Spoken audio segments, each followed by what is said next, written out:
Welcome to this philosophical explainer. Today, we're taking a seriously deep, unflinching dive into the absolute bare minimum of existence.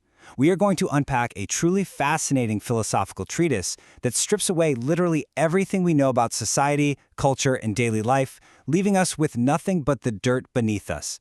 So I want you to prepare yourself with absolute, academic, deadpan seriousness because we are about to explore the very foundation of what it means to simply be. So I want to drop you right into the deep end here. Ask yourself, what actually happens when we strip away all of human civilization, all of our towering achievements, and reduce existence to the literal, physical act of crawling in the dirt? Now, we aren't looking at this biologically. We're using the earthworm as a metaphor, an unrelenting, unapologetic medium for existential truth-finding. When everything else is gone, what is left of the self? Okay, let's dive into this. To really grasp this concept, we need to define our terms. We're applying what philosophers call phenomenological reduction. Basically, we are strictly restricting existence to the horizontal plane. We're removing all verticality. No buildings, no hierarchies, no civilizational distractions whatsoever.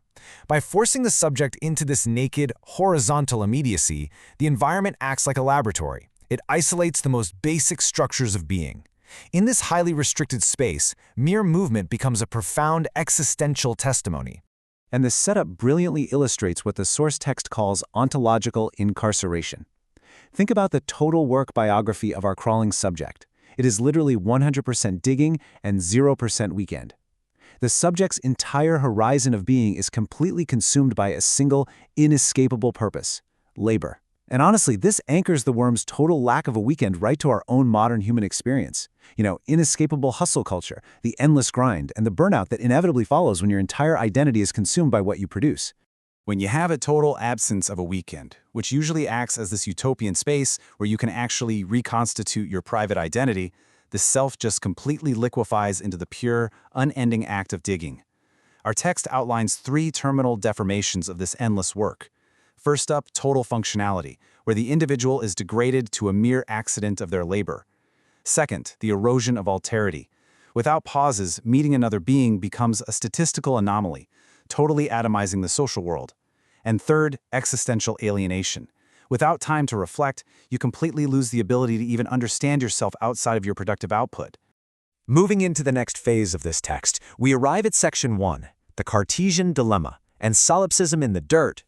This brings us to a deep psychological crisis that naturally follows this endless, isolating labor.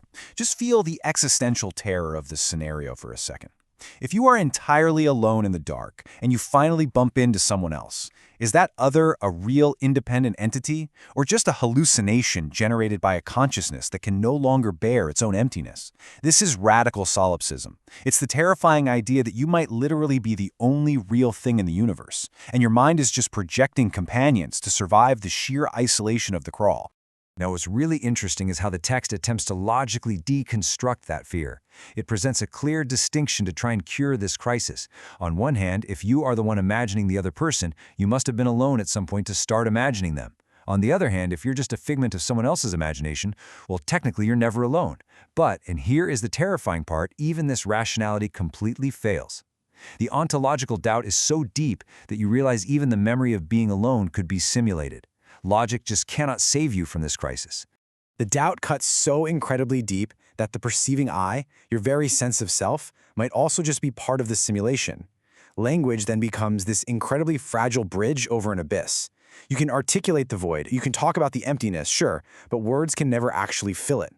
This total collapse of objective criteria creates a desperate burning demand for something outside of yourself, an external third, to prove that reality actually exists. Which brings us perfectly to section 2, failed intersubjectivity and the need for a third. Let's move along and see how this builds into an absolute tragedy.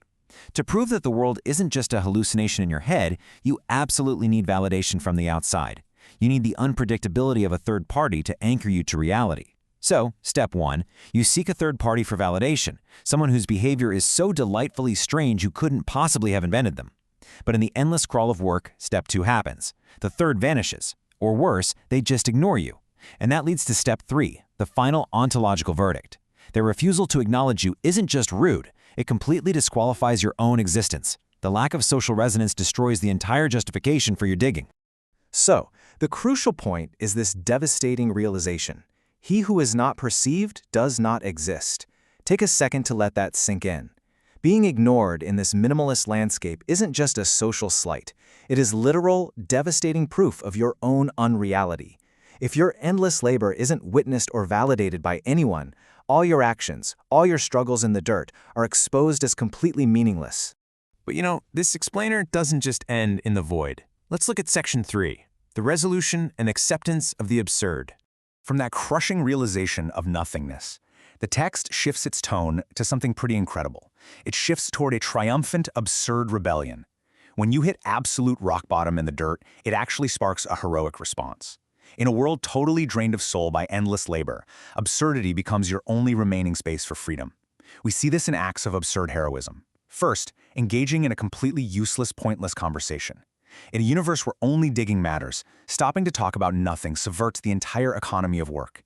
It creates a radical space of freedom exactly where usefulness ends. Second, saying the phrase, "until next weekend." Even though we've established that a weekend is biologically and ontologically impossible in this crawl, saying it acts as a secular hope, a promise of salvation that keeps the structure of hope alive in the dark. And that brings us to the ultimate pragmatic farewell, the Stoic sign-off, crawl clear. It's a brilliant manifestation of heroic nihilism. It is the ultimate acceptance of the absurd. You don't know if the world is real, you don't know if you are just dreaming yourself, but you accept the uncertainty, you look the void right in the eye, and you tell your fellow crawler to keep moving forward with clarity. We've stripped existence down to its barest bones today, and I really want to leave you with this final, profound thought from the text. If reality remains entirely unprovable, if we can never truly know if our endless crawling has an objective meaning, isn't this simple, heroic act of carrying on our only and highest dignity? It's a powerful reminder that even in the face of our own mundane, inescapable absurdities, there is an incredible grace in simply deciding to crawl clear. Thank you so much for joining me on this explainer, and I hope you take a little bit of this heroic rebellion into your own week.